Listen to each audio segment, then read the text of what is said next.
मैं शुरुआत अजय शुक्ला साहब आपसे इसलिए कर रहा हूं कि आप पंजाब में बैठे हैं, एक नई खबर आई है और पहला रिएक्शन जो मेरे लोग थे उनका कहना था नहीं नहीं बिल्कुल, खबर एक कहीं से सर्कुलेट होना शुरू हो गई कि कैप्टन अमरिंदर सिंह शायद कांग्रेस में वापस आना चाहते हैं। अब एक बहुत से लोगों का कहना है कि नहीं नहीं, और वो कहीं प्रियंका गांधी के हवाले से इस तरह की बातें हैं। बहुत से लोगों का कहना है कि नहीं, उनको बिल्कुल नहीं लेना चाहिए, कुछ जो लोगों को जो भी लगता हो। शुरुआत यही कर रहे हैं कि पंजाब भी कांग्रेस के लिए दो स्टेट ऐसी हैं जो मुश्किल स्टेट है, पंजाब और दिल्ली। मैं मुश्किल वोट की दृष्टि से नहीं कह रहा हूं, वहां मुश्किल मैं आम आदमी पार्टी की वजह से कह रहा हूं। उसको कैसे, क्योंकि लोकल यूनिट कह रही है कि इनके साथ बिल्कुल नहीं जाना है, उनके अपने ठीक भी है उनकी बात। जरा पंजाब और दिल्ली के बारे में थोड़ा अजय भाई, और एक जनरल खड़गे साहब के आने से जो कांग्रेस को एक स्थायित्व मिलना चाहिए था। राहुल गांधी तो एक है ही, राहुल गांधी तो है, वो स्थायित्व शायद वो एक मैच्योरिटी, वो लीडरशिप खड़गे साहब बिल्कुल बखूबी अभी तक दे रहे हैं जी। स्वाभाविक सी बात है, मैं मानता हूं कि खड़गे साहब बहुत बेहतरीन तरीके से एक बहुत अच्छे और संभले हुए अध्यक्ष के तौर पे काम कर रहे हैं। वो सीमित बोलते हैं, बहुत काम करते हैं, और मुझे लगता है जो कांग्रेस की अपेक्षाएं थी कि संगठन को जिस तरीके से धीरे धीरे सारी चीजें जोड़ी जाएं, जहां जहां पर तमाम क्लैशेस हैं उन्हें खत्म किए जाएं, उन सब दिशा में बहुत बेहतर काम कर रहे हैं, इसमें कहीं कोई दो राय नहीं। तो मैं खड़गे साहब को आज तक के उनके काम के मामले में मेरी नजर में वो 100 नंबर देता हूं मैं। तो इसके बाद में मैं दूसरे पे आता हूं। मैं नहीं समझता हूं कि पंजाब में कांग्रेस कहीं पर भी चाहती है कि कैप्टन अमरिंदर सिंह वापस कांग्रेस में आए। कांग्रेस में उनके आने के लिए अब जगह भी नहीं। उसके पीछे वजह है कि कैप्टन अमरिंदर सिंह ने भाजपा के साथ चुनाव लड़के साबित कर दिया कि उनकी हैसियत पंजाब में क्या है।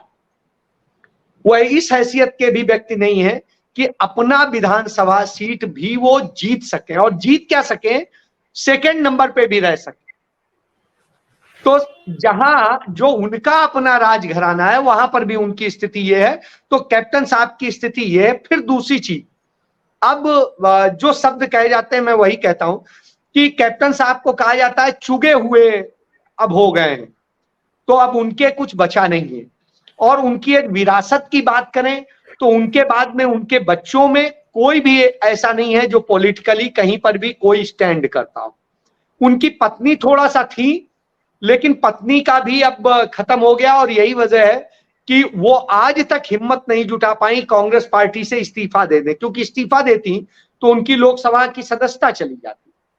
तो उन्हें पता था कि वो चली जाएगी तो वो कुछ नहीं बन सकती हैं यहां से कम से कम। तो ये स्थिति है। यही वजह है कि कैप्टन साहब को तमाम लारे दिए गए, कहीं राज्यपाल बनाएंगे, कहीं उपराष्ट्रपति बनाएंगे, कहीं कुछ बनाएंगे। और जब जब इनकी पोस्ट खाली हुई तो बड़ा शोर मचा पंजाब में कि वो यहाँ के उपराष्ट्रपति बन रहे हैं, कभी राज्यपाल बन रहे हैं, कभी कुछ बन रहे हैं। तो ये होते होते और खत्म हो गया। तो यह भी आप समझ लीजिए अब इसके बाद कुछ बचा नहीं। कांग्रेस में जिन नेताओं को वो तोड़ के ला सकते थे कांग्रेस से, जो उनके खेमे के माने जाते थे, वो वहां पहुंच चुके हैं। और जितने लीडर पहुंचे वो सारे लीडर कांग्रेस पार्टी में चुनाव हारे हुए, एक भी जीता हुआ लीडर नहीं गया। तो इससे आप समझ सकते हैं कि कांग्रेस का एक भी इलेक्टेड मेंबर छोड़ के नहीं गया। वही लोग गए जो आप में भी गए या किसी में भी गए। रिंकू जो अभी जालंधर से जीते हैं वो भी वहीं पर कांग्रेस से हारे थे एमएलए किसी। तो ये स्थिति है, और कांग्रेस वहां पर भी दूसरे नंबर की पार्टी, पहले की नहीं रही लेकिन दूसरे नंबर की है। और पंजाब की पूरे की बात करें, बगैर कैप्टन के विरोध के बावजूद, कांग्रेस को तोड़ देने के बावजूद, कांग्रेस वहां की मुख्य विपक्षी दल, जो वहां के तमाम दल अपने दावे करते थे विभिन्न आधारों पे, पंथक आधार पे, दूसरे आधार पे, वो सब भी खत्म हो गए। तो ऐसी स्थिति में भाजपा की कोई हैसियत नहीं है। कैप्टन अमरिंदर सिंह और भाजपा मिलकर लड़े, उनकी हैसियत, दोनों की मिलकर हैसियत कुछ नहीं है, और अकाली दल की हैसियत नहीं। तो आप ये देखिए, जालंधर का चुनाव एक नजीर ले लीजिए अभी बीच में, आम आदमी पार्टी जीती है, मैं उस पर नहीं जाऊंगा क्यों जीती, कैसे जीती, अब जीत गए तो जीत गए। लेकिन उसके बाद में सेकंड नंबर पे कांग्रेस है। उस पोजीशन में जब कांग्रेस का कोई भी अपर लीडर, सिंगल लीडर एक बार भी उस क्षेत्र में घूमने भी नहीं गया। क्यों नहीं गया, उसके पीछे वजह बता देते हैं। कर्नाटक चुनाव चल रहा था, उसमें नीतीश कुमार के साथ में जो चर्चा हुई थी, उस चर्चा के बाद में वायदा किया था आम आदमी पार्टी ने कि वो नहीं लड़ेंगे, लेकिन उसके बावजूद उन्होंने ब्रीच किया। कांग्रेस ने ब्रीच नहीं किया अपनी बात को, शायद उनकी जीत की एक बड़ी वजह है। और रिंकू कांग्रेस के थे, कांग्रेस से गए थे, कांग्रेस के उन्होंने वोट को शिफ्ट कराया, तो इसलिए कोई बहुत बड़ी चीज नहीं है, वो कांग्रेस की सीट थी।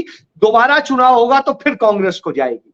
फिर दूसरी चीज, तीसरी चीज ये है कि यदि आज आप जाएंगे पूरे पंजाब में, कहीं जाइए, हर किसी के मुंह से आपको एक ही चीज मिलेगी सुनने को कि बहुत गलत डिसीजन हो गया। आपकी बताएंगे तो देखिए, हम सब जानते हैं कि जो उपचुनाव होते हैं ज्यादातर जो सत्तारूढ़ दल होते हैं वही जीतते हैं, उसके पीछे बहुत सारे कारण भी होते हैं। तो मैंने आपको ये बताया, तो इसलिए मुझे किसी स्थिति में इस बात में कोई वो नहीं दिखाई देता है, बल्कि यहाँ की जो लीडरशिप है वो बहुत शिद्दत के साथ लड़ रही है। इसका उदाहरण बता रहा हूं, किसी चैनल ने नहीं चलाया, मुझे बड़ी तकलीफ हुई कि आप देखिए दिल्ली में डिप्टी सीएम गिरफ्तार किए जाते हैं एक आरोप लगा के। यहां पर तो जो जांच करनी चाहिए इनकम टैक्स को, या जो जांच करनी चाहिए ईडी को, वो जांच पंजाब में पंजाब विजिलेंस कर रही है कि आय से अधिक संपत्ति के मामले में, भ्रष्टाचार के मामले में नहीं, आय से अधिक संपत्ति के मामले में वो गिरफ्तार कर लेती है। जो पंजाब के पूर्व डिप्टी सीएम है ओपी सोनी, जो 5 बार के सांसद हैं अमृतसर से, ब्रजेश भाई बहुत अच्छे से उन्हें जानते हैं, तो और मजबूत आधार रखते हैं। तो आप ये समझिए, जिन्होंने, जब अरुण जेटली इसलिए हारे थे कैप्टन अमरिंदर सिंह से क्योंकि सोनी ने पूरी तरीके से शिद्दत से अपना वोट वो किया था और वो बिके नहीं थे। उसके बाद में 2019 के चुनाव में भी वो जीत के आए, इससे आप समझ सकते। तो इसलिए उन्हें ये किया जा रहा है। तो इस तरह की स्थिति है। इसके बाद आइए आप, ब्रजेश भैया कुछ कहना चाह रहे हैं। अजय भाई, एक छोटा सा सवाल एक दर्शक का भी है। वो कह रहे हैं कि लेकिन जो कांग्रेस विधानसभा हारी उसका मुख्य कारण तो इनफाइटिंग था, जैसा एक दर्शक का भी कहना है। उनका कहना है कि अंदरूनी जो झगड़े थे। बिल्कुल 100% सही कह रहे हैं जो हमारे दर्शक ये कह रहे हैं। मैं इस अजय, सवाल मेरा था जी। अजय, सवाल मेरा, जो ओपी सोनी का मामला आपने बताया, इसमें कहा जा रहा है कि कहीं ना कहीं पंजाब में आम आदमी पार्टी और बीजेपी एक मिला जुला खेल कर रहे हैं। बिल्कुल सही। वोट बैंक को सिखों और हिंदुओं के बीच में बांटने की कोशिश की जा रही है, और ये जो कार्रवाई की जा रही है ये कहीं ना कहीं बीजेपी को फायदा पहुंचाने के लिए। लगातार चुनिंदा 5-7 कांग्रेसी नेताओं के खिलाफ कार्रवाई इस तरह हो चुकी है अब तक। जी ब्रजेश जी, आपके सवाल को भी लेते हुए मैं आ रहा हूं। पहले दर्शक के सवाल का दे दूं, उसके बाद बताता हूं। जो दर्शक कह रहे हैं 101% सही कह रहे हैं। यदि कांग्रेस में इनफाइटिंग नहीं होती तो यह चुनाव कांग्रेस ने जीत लिया होता। कैप्टन अमरिंदर सिंह को हटा के बात कर रहा हूं, कैप्टन अमरिंदर सिंह को हटा के कह रहा हूं। चलिए छोड़ दीजिए उसको। ब्रजेश भैया ने जो बात कही है, इस समय ये सबसे बड़ी और सबसे अहम बात, भारतीय जनता पार्टी का जो एजेंडा है, जहां हिंदू मुस्लिम है वहां हिंदू मुस्लिम को बांट दो, जहां ईसाई हिंदू है वहां बांट दो, या जहां आदिवासी और हिंदू आदिवासी है वहां बांट दो। तो जहां इस तरह का वो खेल खेलते हैं, वही खेल इस समय पंजाब में चल रहा है। पंजाब में सिखों और हिंदुओं को बांटने का खेल चल रहा है, उसमें दोनों मिलकर चल रहा है। आप देखिए जितनी कार्रवाई हुई है जब से आम आदमी पार्टी की सरकार आई है, वो जिन्हें सबसे बड़ा भ्रष्ट बताती थी, उड़ता पंजाब बताती थी और न जाने क्या क्या बताती थी, उन अकालियों पे कोई कार्रवाई नहीं है, उन भाजपाइयों पे कोई कार्रवाई नहीं है जो उस सत्ता में थे। और कार्रवाई किन पर हो रही है? उन पर जो कांग्रेस में है, जो कांग्रेस से इतर हैं उन पर कार्रवाई नहीं हो रही। तो आप ये समझिए, और ये जितने केसेस हैं आज तक, ये वो दिल्ली में चिल्लाते हैं कि बगैर चार्जशीट के, बगैर किसी आधार के जेल में रखे हुए हैं। साहब, पंजाब में क्या हो रहा, एक मंत्री पर आरोप लगाया जाता है कि उसने 500 रुपए के पेड़ बेच दिए। अब आप सोचिए, मंत्री का उसमें कहीं रोल ही नहीं है, मतलब कहीं रोल, भूमिका ही आज तक साबित नहीं कर सके। दूसरा, एक मंत्री पर आरोप लगा के जेल में डाला गया, वो कांग्रेस के ये आक्रामक मंत्री, उनको जेल में डाला गया कि जो मंडी के अंदर ढुलाई हो रही थी, वो हो रही थी, उनमें जो नंबर गाड़ियों के दिए गए हैं वो गाड़ियों के नंबर वो है। और साहब, ये मंडी स्तर के अफसरों का काम था, इसमें भी मंत्री का कहीं कोई नहीं है कि प्रदेश स्तर पे कोई ठेका दिया गया हो, ये उस स्तर का काम था। और उस पे वो हो रहा है, जो उस समय उसका एमडी था उस पर कार्रवाई नहीं हो रही है, कार्रवाई हो रही है मंत्री पर। तो दूसरी चीज है, इसी तरीके से ओपी सोनी पर आप देखिए कुछ नहीं मिल रहा है। कह रहे हैं अपने 2 रिश्तेदारों के साथ मिलके इन्होंने जो आय से अधिक संपत्ति अर्जित की। अरे अपने रिश्तेदार से हम लोन लें या बैंक से लोन लें? साहब, हमने लोन लिया, एक कारोबार शुरू किया, उस कारोबार में जो उसका बेनिफिट होता है उनको हिस्सा जाता है, उनको हिस्सा जाता है, काम खत्म।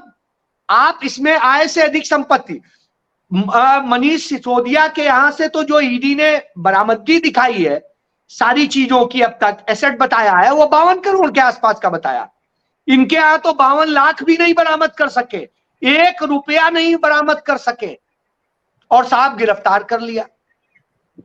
तो आप इससे समझ सकते हैं कि यहां खेल। दूसरी तरफ सिखों और इसकी लड़ाई का देखिए कि सिख जो गुरुद्वारा प्रबंधक कमेटी का जो स्वर्ण मंदिर का है उसमें दखल दिया जा रहा है, उसमें दखल दे करके एक आग भड़काई जा रही, और उसका फायदा जिससे दूसरी तरफ मिल सके, और एसजीपीसी में आरएसएस के लोग इंटर कराए जा रहे हैं। तो यह स्थिति है। थर्ड स्थिति, तो इस तरह से जब स्थितियां आती हैं, विज्ञापन में देख लीजिए, चंडीगढ़ में ही निकल लीजिए, चंडीगढ़ के किसी रोड पर जो 1 किलोमीटर के बीच में 8 होर्डिंग लगे होंगे, छोटे वाले जो लगते हैं, जो विजुअल होते हैं बिल्कुल आई, उसमें 8 होर्डिंग 1 किलोमीटर। अब आप सोचिए, तो पूरा शहर पटा हुआ है किसके? आम आदमी पार्टी के होर्डिंग से। भाजपा का यहां एमसी है, भाजपा का मेयर है, और उस एमसी ने उन्हें परमिशन दी हुई। इससे आप समझ लीजिए, छोड़िए आप इसकी बात।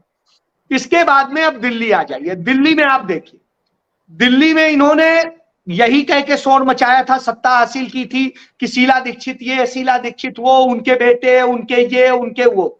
आज तक बताइए एक भी इनके, चलिए मैं नहीं कहता हूं कि पुलिस और सीबीआई और कोई की बात, इनके जो अपने डिपार्टमेंट्स थे उन डिपार्टमेंट से कहीं एक जांच रिपोर्ट के पेश कर पाते, कागज की बात तो छोड़ दीजिए, एक रिपोर्ट ही पेश कर पाते। आज तक कोई अपनी विभागीय रिपोर्ट भी नहीं दे सके, और लगातार उस पर हमला करते हैं। दिल्ली में इतनी बड़ी बाढ़ आ रही है कि स्थिति बन रही है खादर क्षेत्र में। आप देखिए, एक दौरा केजरीवाल ने अभी तक नहीं किया है, एक सिंगल दौरा बताइए 3 दिन में आप दिखा दीजिए। हिमाचल का मुख्यमंत्री सड़कों पे और तमाम तरह से पूरी तरीके से सड़क पे उतरा हुआ है, यहां आप दिखाइए ना मुझे। तो स्थिति ये है कि एक तरफ एक मुख्यमंत्री जो अपनी कार, अपने हेलीकॉप्टर सब छोड़ के हुंडई की छोटी कार से, जो ई कार है, उससे हिमाचल में मुख्यमंत्री चलता है और उससे सारा काम करता है। अब आप कल्पना करिए आम आदमी कौन है। तो साहब, सुरक्षा आज तक पंजाब के इतिहास में किसी मुख्यमंत्री को आतंकवाद में भी इतनी नहीं मिली थी जितनी आज पंजाब के मुख्यमंत्री भगवंत मान के पास है। ये फिगर आरटीआई का है, मैं नहीं कह रहा हूं। इसके बाद में मुख्यमंत्री का खर्चा और मुख्यमंत्री के बाद मुख्यमंत्री के गेस्ट का खर्चा अब तक के पंजाब के इतिहास में सबसे ज्यादा हो रहा है। आप निकाल के देख लीजिए। ये वैसी स्थिति है कि तिरुवनंतपुरम में जब नरेंद्र मोदी ने वंदे भारत ट्रेन को झंडी दिखाई तो इवेंट कंपनी को 1.5 करोड़ रुपया उसका सिर्फ झंडी दिखाने का पेमेंट किया गया इवेंट कंपनी को, बाकी खर्चे अलग। तो इससे आप समझ सकते हैं कि किस तरीके से यहां होता है। अरविंद केजरीवाल को पंजाब से 2 करोड़ रुपए की गाड़ी दी गई है और उसके बाद में यहां से जो है उनको जेट प्लस सिक्योरिटी दी गई है। दिल्ली से जो मिली है वो अलग है, दिल्ली से जो कार मिली है वो अलग है, मुझे कहने की जरूरत नहीं। तो साहब ये आम आदमी पार्टी है और इसके साथ जाने की बात तो न दिल्ली की कांग्रेस तैयार है न यहां तैयार है, और मैं नहीं समझता हूं कि ये कहीं कोई रिश्ता हो सकता है। जी अजय साहब, मैं आपसे एक चीज पूछ लूं। मेरे कुछ दर्शकों के प्रश्न थे, 3-4 हैं, मैं एक साथ पूछ ले रहा हूं।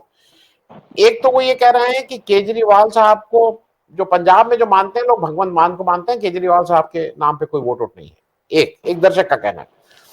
दूसरा यह है कि बीजेपी भी झाकड़ी साहब को, उसको कांग्रेस से गए हुए झाकड़ी साहब को अपना अध्यक्ष बनाना पड़ा। क्या बीजेपी के पास बिल्कुल अकाल है, उनके पास कोई वो नहीं है?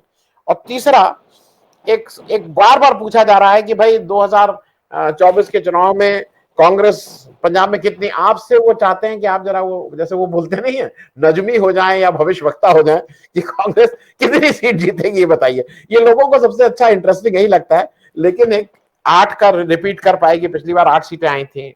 एक जनरल इन तीनों चीजों को, केजरीवाल, भगवंत मान, झाकड़ और कांग्रेस की। मैं व्यास जी की बात का पहले जवाब देके फिर उसका बताऊंगा।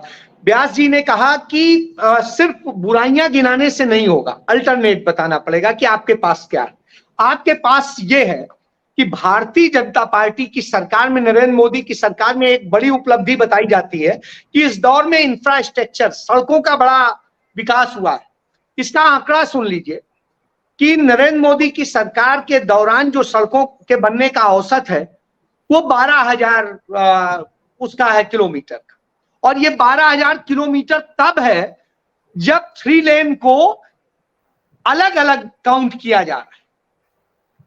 और यदि कांग्रेस का उसी फिगर में काउंट कर लिया जाए जैसे इनका 3 लेन का काउंट किया जाता है, तो कांग्रेस में 15,000 से ऊपर पहुंच जाता है। इससे आप समझ सकते हैं कि कांग्रेस यह बताना चाह रही है कि इन अच्छे दिनों में जिन काम की आप बात करते थे वो काम आप नहीं कर सके, हम अपने बुरे दिनों में उतने बेहतर काम करते थे, आपसे ज्यादा काम करते थे। अल्टरनेट ये, इसलिए ये निगेटिव नहीं है, पॉजिटिव है कि हम आपसे ज्यादा।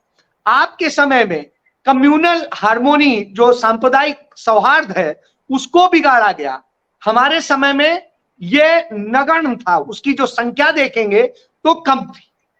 तीसरी चीज, मॉब लिंचिंग उस समय नगण्य होती थी, सुनने में शायद आती हो, आज रेगुलर आती है। इस तरीके से जिन जिन जगह नरेंद्र मोदी जी जिम्मेदारी लेते हैं कि अब मणिपुर की जिम्मेदारी मेरी है, वही मणिपुर जल जाता है।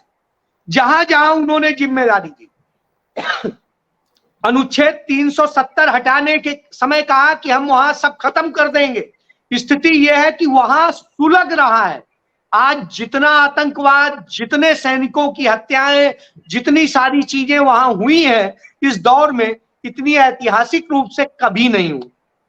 तो ये चंद चीजें। इसके बाद में कांग्रेस देने की बात करती है।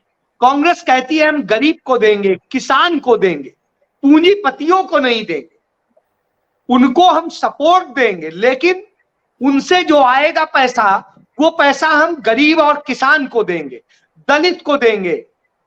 तो हम उसे मजबूत करेंगे जो नीचे का है, हम पिछड़ों को मजबूत करेंगे, हम पिछड़ों की संख्या के अनुपात से उन्हें उनका हक दिलाएंगे।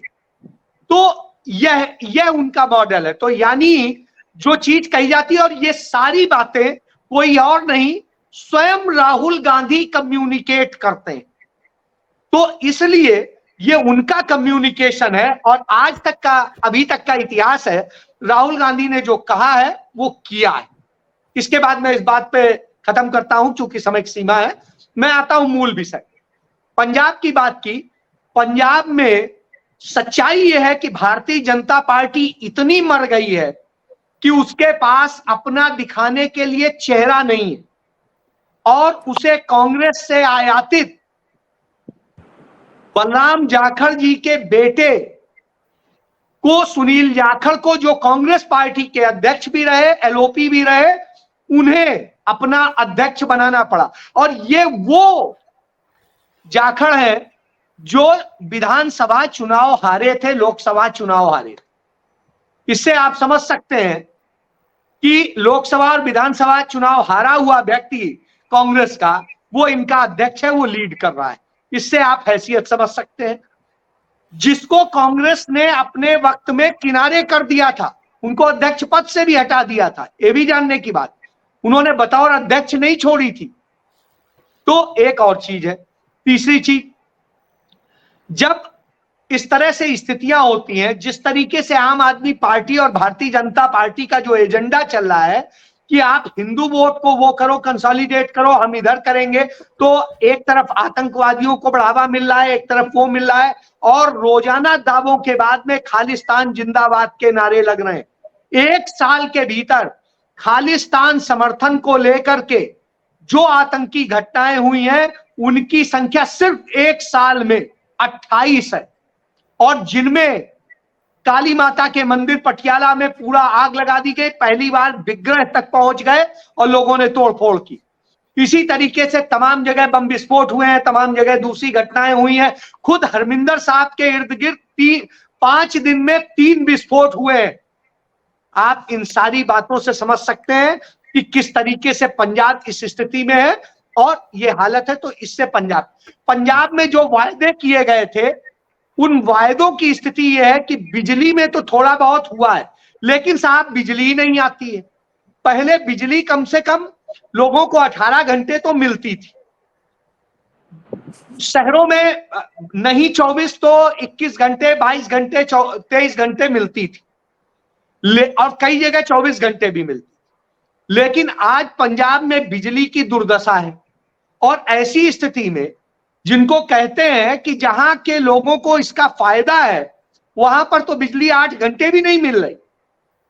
तो यह स्थिति है, तो इसलिए बिजली का लाभ इतना ही है। इसके बाद में जो इन्होंने क्लिनिक आम आदमी पार्टी के खोलने की बात की, वो क्या किया कि जो वहां क्लिनिक सरकारी पहले से बने हुए थे, उनको तो ताला डाल दिया, दूसरे ये बना दिए, और ये अकाली दल सरकार में बनाए गए जो सेवा केंद्र थे, उसी कमरे को पोत करके आम आदमी पार्टी क्लिनिक हो गया, और आम आदमी पार्टी क्लिनिक चल रहा है। तो ये एक फ्रॉड हुआ है जहां पर कुछ नहीं है, और जो सरकारी इंस्टीट्यूट्स थे अच्छे, वो आज बर्बाद है। ये हो गई। अब रही बात, कांग्रेस के 8 MP अभी थे, इनमें 2 चले गए, एक रानी परनीत कौर जो अमरिंदर सिंह की पत्नी है, और एक जो जिनकी डेथ हो गई। इसके बाद बचे 6, और मैं समझता हूं लोकसभा चुनाव यदि होगा तो कांग्रेस इस बार 9 से 10 सीटें पा सकती। जी।